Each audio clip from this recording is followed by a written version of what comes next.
Hey guys, what's up and welcome back to a new video. But before we get into it, I would like to take a moment to say thank you to all my channel members whose names are appearing on screen now. If you wish to become a channel member and support the channel, you can do so by clicking the link in the description. The first tier will get your name on screen at the beginning of reaction videos. The second tier will get your name on screen plus access to bi-weekly members only live streams. And the third tier will get you all of that plus a members only video on the weeks where I'm not live streaming. Usually these videos are life updates or get ready with me style videos, but sometimes it's recipes or training things. It depends really. You obviously don't have to become a member to support the channel. Just by simply watching, you are supporting the channel. But if you want to send a super thanks, you can do so too. And you can always comment, like and subscribe if you wish to support the channel further. Now, let's get into the video. Hey guys, what's up and welcome back to the channel. My name is Ilona. I'm also known as Chikara Transformations. I'm an online health and fitness coach, and I'm also got stuck then, bodybuilder. If you're curious to see what I do in my off season, what kind of food I eat, my training, just my day-to-day life, going around Bulgaria doing things. Well, I don't really go around Bulgaria. My life around Sofia is what I should say. Then be sure to check it out. I have a dedicated playlist. And also be sure that you are subscribed or that you're going getting the notifications. Some people are complaining they're not getting the notifications through. So if you want to get my videos, if you want to get notified, then basically ring the bell button. But what you may have to do is unsubscribe and resubscribe. Sometimes that will also help. Just for those who are not getting the videos through like they would like, go ahead and do that. And obviously if you want to like the video, then that definitely helps with the algorithm for me as well. So on Friday, I will do a live stream reaction and we'll do an Amberlynn Reid one. I saw she's just now uploaded a video. That's why she quit keto, and it's a long one. And I figured I want to go through this with you guys. So after this reaction that I'm filming at 4 AM, I will set up the live stream for the reaction for Amber on Friday. So also make sure you can make that. I really want to try and get more into live stream with you guys. I enjoyed the last reaction that I did. I did fuck it up, the first one. Technical difficulties, but I think I've got it sorted moving forward. But besides that point, we're gonna look at some Tess Holliday TikToks. I fancy it. Let's get to it. Also, Rosie is going to get her operation today. They didn't call me last night, so that basically means that all the blood tests came back fine. And I'm not gonna lie, I am dreading seeing her for the first time with the leg removed. But I know it's for the best. But I'm really not looking forward to it. I think it's gonna be horrifying. But so for now, just throw myself into work. Obviously, part of that caveat is that I might have to pick Rosie up on Friday, so I might not be able to live stream them. I'll be able to do it on Saturday though. But yeah, just to let you know. Anyway, let's get into this video. This is a good question. I would say that this is a two-part answer. Growing up, I was always doubted. Throughout my career, I have also been doubted. And so I think that a lot of people really misunderstood what I was capable of. And I love proving. Fair point. I mean, she has been, I don't know, has she achieved? She's been quite lucky. She's managed to sustain her. No, she has achieved. Like, I'm not going to take that away from her. She is a big person within social media. She has made differences for the people in the fat acceptance community, or even not even that. She has made differences for people that are in larger bodies. So she has, I wouldn't say paved the way, because obviously, like, she's still toxic in the sense that she's very narcissistic, in my opinion. I'm not diagnosing. I do find that she seems to love herself, in my opinion. And obviously, she is very toxic in terms of, like, not acknowledging that being obese is unhealthy. But in terms of mainstream media becoming more accepting of bigger people and highlighting that as an issue, she has done a lot for that. So I don't think that's necessarily a bad thing. So, and there's nothing wrong with, yeah, I think she has achieved quite a bit in that sense, for sure. Proving people wrong, but sometimes it gets exhausting. That I also had to surrender to the fact that I also would misunderstand myself constantly. So how can I expect other people to get me when I'm still figuring it out?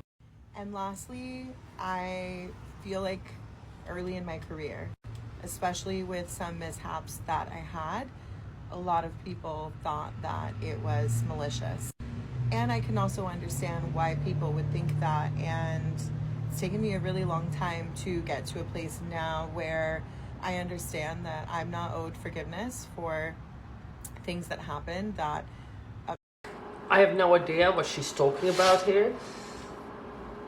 But I'm guessing if she said or done something that offended people, I mean, it's like the thing with social media is that there's always going to be somebody that's offended. It doesn't matter what opinion you have, somebody out there will have an opposing opinion, and that's totally fine. But I think if you really go out of your way and say something horrible to be offensive, if you're doing it because you want to be offensive, then don't apologize for it. But if you're like, I know that sometimes I can be blunt, and I've changed a lot in my years on YouTube. I've become a lot more diplomatic, and I've changed my way of thinking, which I think is normal. That should be the case when you're interacting with a lot of different people from all kinds of walks of life. You should be open-minded to learning, right? And changing your opinion and your views. To some degrees, like, I still have my same morals and values, but my opinions have definitely, yeah, my approach to reaction has definitely become a lot softer.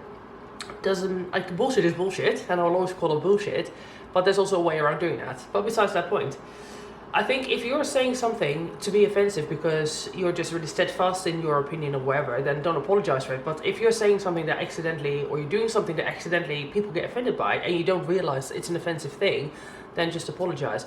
But the problem with social media is, it's like, for example, people will dig up things that people said, like, I don't know, 20 years ago as a joke, when the landscape of humor and what was acceptable was very different. I think stuff like that is like edgy jokes that were said like 15, 20 years ago. If people are not saying those things now, I think that's an indicator of growth. So let people move forward. Don't bring up things people did like when they were teenagers and stupid and dumb. Like we all do dumb things. But I don't know what she's talking about here. I just thought I'd give my opinion. 2 cents on that. upset people. But I also had to forgive myself and not be as hard and as critical on myself, because I genuinely care what people think and how they feel, and it doesn't mean that I base my whole identity around that, or I'm going to be miserable because other people misunderstand me. It just means that I'm doing my best, and as long as I am doing my best and I am doing things with integrity, then I'm okay. And alright, well, this was a bit of a... I like that he was open with wanting to pursue this with you and then respected your no. I actually really needed to appreciate that he responded the way that he did. So dating stories, we'll have to get into that at some other point. We're here to... Dating stories is a different thing altogether. I have plenty of those. Dating is interesting, that's for sure, especially when you're in your like 30s. She looks really pretty here, by the way. But yeah. Lizzo loses 10 pounds and announces it. The bots, that's a term for people, like, it's like telemarketer callers, like on Instagram, they attack her for losing weight because the media wants to put out a perception that being overweight is the new goal, when it's actually... I mean, I definitely think there is a little bit of an agenda out there to keep people obese. To some degree, because I think there's like, I don't know, there's that like I'm into some conspiracies, not like all the fucking crazy ones. I don't think that the Queen is a lizard or anything like that, but do I think that like Big Pharma is involved in hello? Come on then. Do I think that Big Pharma and like advertising companies, do I think that they are involved with each other? If do like to promote certain agendas, and you know, it's just like, for example, if you look at school food and stuff like that, like why is it unhealthy? If there is such an obesity problem and it's such a cost to the taxpayers, why is it that obese people don't just get mental health treatment and bariatric operations? The reason is because they want to keep people sick, you know. But unhealthy. Yes. Let's get aside the fact of whether it's fashion and vogue, which is not.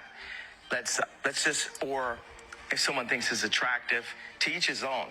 It's actually clinically unhealthy I mean, Kanye says some whack shit, but he's right here though. It is unhealthy to be obese. Oh, I said that word. It is unhealthy to be obese. No, Violet. You can't come if you're gonna play with my microphone.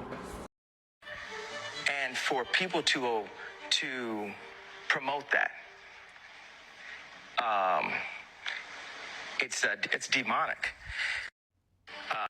I mean, calling it demonic is not maybe what I would say. You're being a little naughty girl. But it is unhealthy for sure. He's not wrong about that. Is he still around, Kanye West? Like, what's his deal now? I know that like he was together with Kim and then they broke up. And he was gonna run for president. And he says like some really whack shit. Like, what does he do? Does he still make music? Is that still his thing? Is he like trying to become a politician still? Or is he just out here just doing like his fucking conspiracy stuff? I have literally no idea. I have no idea what goes on in pop culture whatsoever. Buy the stuff that makes people go, what is that? Buy the stuff that... I used to have those trolls. They're Swedish. Or maybe they're not Swedish, but I used to have those as well. Like, actually, like, I'm fairly sure that's like quite a 90s thing, no? Maybe everybody had them everywhere, all over the world. Then they were just like a popular trend, like Furbies. Do you remember Furbies? What are they called, Furbies? And like what do you call it when you had like go away from it. There we go. What were they called? Those things where you had like an animal and you had to like feed it and like clean its poop up and stuff like that on the little digital thing. What are they called now? But like, I mean, they were after this, but I had toys from this. That makes your home the best estate sale when you die. Buy the weird stuff. I mean, she's got some interesting curiosities for sure. It's a bit busy for my liking. My style is more like clinical. I like a little bit of decoration, but not too much. Y'all want to know something from? I might be losing my hair, but I'm gonna take 2 of those. When in doubt, crock it out. What? I might be losing my hair, but I'm gonna take. Is she losing her hair? No, she's not. This is just a promotion, yes?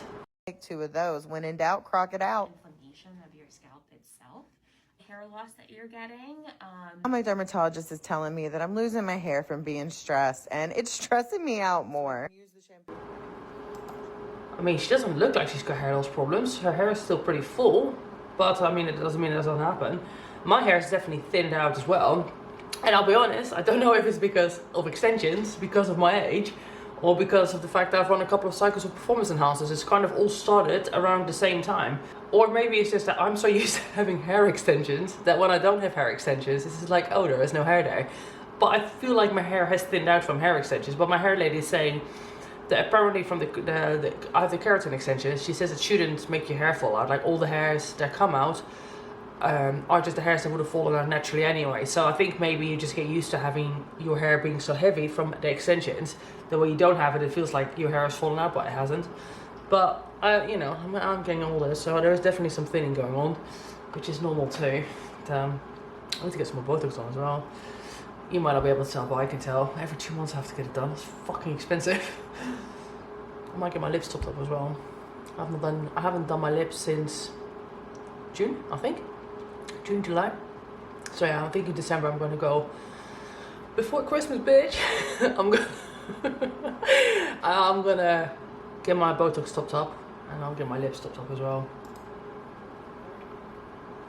Anyway. Obesity is the last domain of prejudice that we as a society still haven't changed the way we speak. Brendan Fraser, wow. He's aged, isn't he? I mean, like normal, it happens, but I remember he was like, he's like, well, 10, 15 years ago, 20 years ago, isn't he? He's changed a lot, huh? And he's definitely put on some weight too. Speak about it the way we Whoa. He's put on a lot of weight. Jesus. refer to people, the way that we care about one another.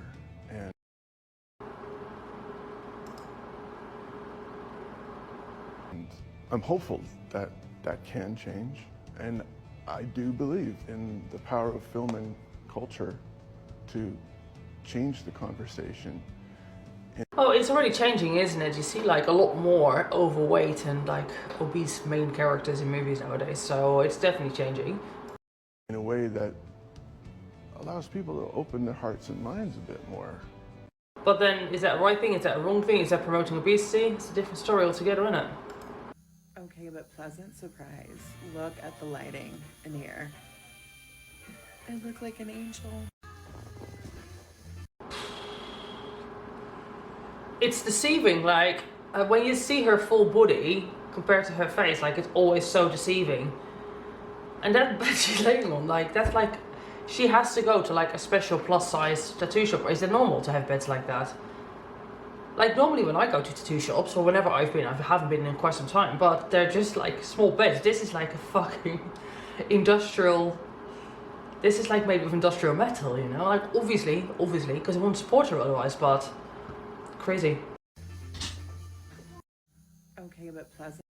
Okay, before we get into the tattoo I got, get into how gorgeous your girl's looking, okay? I did my little routine. I was feeling cute. My Uber was weird. I was so stoked to get tattooed at this shop. This scared the shit out of me when I looked over. This is Bob Roberts' iconic spotlight tattoo. It was such an honor to get tattooed here. I love the sticker. And I'm getting tattooed, hi, I brought my friend with me, by the world famous to me, Valerie Bees. Look at it, y'all. When I saw this, I cried, screamed, threw up. And there's a place set up. Hey y'all, I wanted to come back to this comment. Something I haven't gotten over is that I sometimes still visualize a tattoo on a thin body part before getting it. And the placement can be dysphoric. That my friend Kendra left. And if you guys don't follow her, you absolutely should. But this really, when I saw this, I was like, yes, absolutely yes. Because there are so many times that I've wanted to get tattooed or I've had ideas and I'm like, that's not really going to work on my fat body. But the reason I want to touch on this is because it is so important when you are fat and you're wanting to get heavily tattooed or any tattoo, even if you just want one or two. Placement is so important, and to each their own, but placement is important. I mean, placement is important to anybody, not just a fat person. Like anybody, and a good tattoo artist should also recognize like what's a good spot for tattooing and what's not, and what works for you, what doesn't work for you. And like, you know, I obviously have a lot of tattoos myself. If you don't know, I'm like fairly covered. And yeah, I've like most of them have been fairly impulsive, I'm not gonna lie, but I've always worked with tattoo artists, and I've always gone after, I've thought about what I wanted. The tattoo artists have always adjusted things if necessary, and even though a lot of my tattoos are quite impulsive, it's still important to like, I think just getting it, like, the placement matters a lot. It should just flow with the body, really. Like, it should follow the natural lines and curvatures of the body. But I guess when you get to a certain size like her, maybe there isn't, like, it doesn't matter so much. I don't know. What happens with tattoos anyway? Like, where you get really big or where you get really small, do they shrink? Does the ink stretch when you get really, I mean, obviously the ink stretches, but, like, has anybody had a tattoo done and gotten really large? Does it, like, affect the quality of the tattoo because the skin stretches? Do you have to like get it touched up? What about if you like shrink a lot? Well, I guess if you have to have skin removal, then obviously if there's a tattoo there, then that gets removed too. Things to consider, I guess. Important to me, and it's very intentional. But make sure that you find an artist that appreciates your fat body, that sees the beauty in your fat body, and that it's not about that. You need to find an artist that understands their art. Basically, it's not about whether they appreciate or find your body beautiful. It's about whether they can understand like what's going to look good on you, regardless of your size, regardless of your skin color, regardless of like anything. Like, that's like, it's an art, right? Tattooing should be an art. You are an artist, and part of artistry is understanding what works and what doesn't work. That is going to do what they can because they're creating art on your body. That's going to do what they can to make your body even more beautiful and to emphasize the beautiful features that you already have, and to make sure that it's going to flow with the curvature of your body. And I think that that's so important, and I'm so grateful that I have been able to find artists along the way that have helped me do that. So yeah, if you guys have suggestions, drop them in the comments. But yeah, and don't let this make you be afraid from getting tattooed. If you want to get a tattoo, do it, you know, like as the prophets say, YOLO, you know. I mean, if you want to get a tattoo, like, I'm not going to tell people not to do it. My advice for people, if they want to get a tattoo, think about the style that you want and find an artist that's good in that style, and don't be afraid to pay for it, and probably go bigger than what you think you want to do. Because like my first tattoos were little, and I feel like I've used up quality real estate for something else that could have been better. Not that I really regret any of my tattoos, but I think if I could have redone it, I would have not had certain tattoos, and I would have focused on having bigger pieces personally. But definitely I always think about what I want in a certain style, and then I find artists that are good in that particular style, because not everybody's good at everything. And like, obviously very good tattoo artists won't even do certain styles, but if you want to get like a watercolor style tattoo, you shouldn't go to somebody that does trad, because they're probably not going to be able to do that. If you want like Japanese trad, then going to somebody that does like fucking tribals is not the way forward. So think about what you want, what style you want, and then find an artist that's good at doing that. And don't be afraid to pay for it, because usually speaking, artists that are cheap for a reason.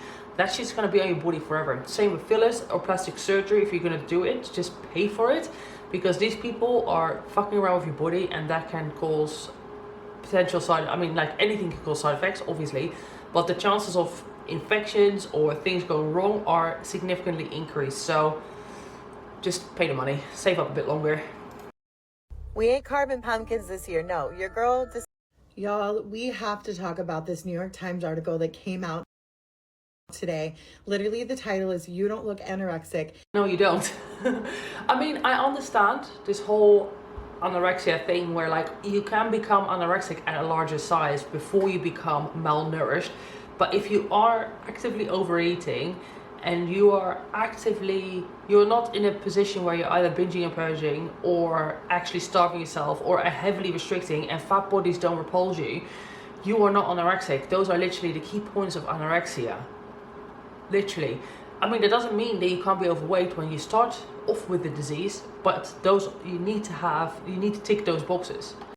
And it makes me feel so validated and so hopeful for the future. It's talking about the new research that's being done, talking about how larger bodied individuals can in fact suffer from atypical anorexia, which is what I suffer from. And she's not atypical. Atypical just means that you start off being a larger size. This bitch loves to fucking eat.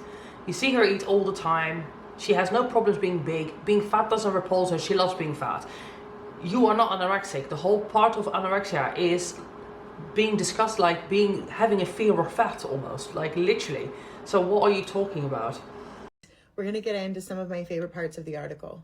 I also want to note that in the article, it says that atypical anorexia is wildly underdiagnosed, under-researched, and most people don't even understand it. It also goes on to say that most people in higher weight bodies are shocked to hear that they have anorexia, because nobody's ever told them that they could have anorexia at their size. And that's exactly how I felt. It can start off at a larger size, but there needs to be criteria around it, such as being afraid of getting fat, being disgusted or being grossed out by fat, being afraid of food, heavily restricting, resulting in large amounts of weight loss, binging and potentially purging, cycles like that. If you don't do any of that, I'm pretty sure you're not anorexic. I mean, like, I'm not a psychologist. That's just from, what I've read up upon and my experience having had eating disorders. I never had anorexia, but I've had eating disorders myself. So I know what it's like to have disordered thinking in terms of EDs. And loving body dysmorphia is part of that, and not wanting to get fat was a really big part of that as well. And it goes on to say that most people suffer for 11 plus years before getting diagnosed. This is why weight bias stigmas are so deadly. We are being excluded from studies and getting the help we need because of the way we look and the bodies we exist in. Everyone go read this article. All right, guys, I'm gonna stop it here because I'm getting up to the half-an-hour mark, and basically I think that's enough. So on this note, insert a needle emoji for the tattoos. Comment, like, subscribe, dislike the video if you disliked it. Let me know down below why. And I'll see you in the next video. Be sure to come to the live stream reacts. I'm looking forward to doing it. And yeah, have a good day, and I will catch you all later. Bye.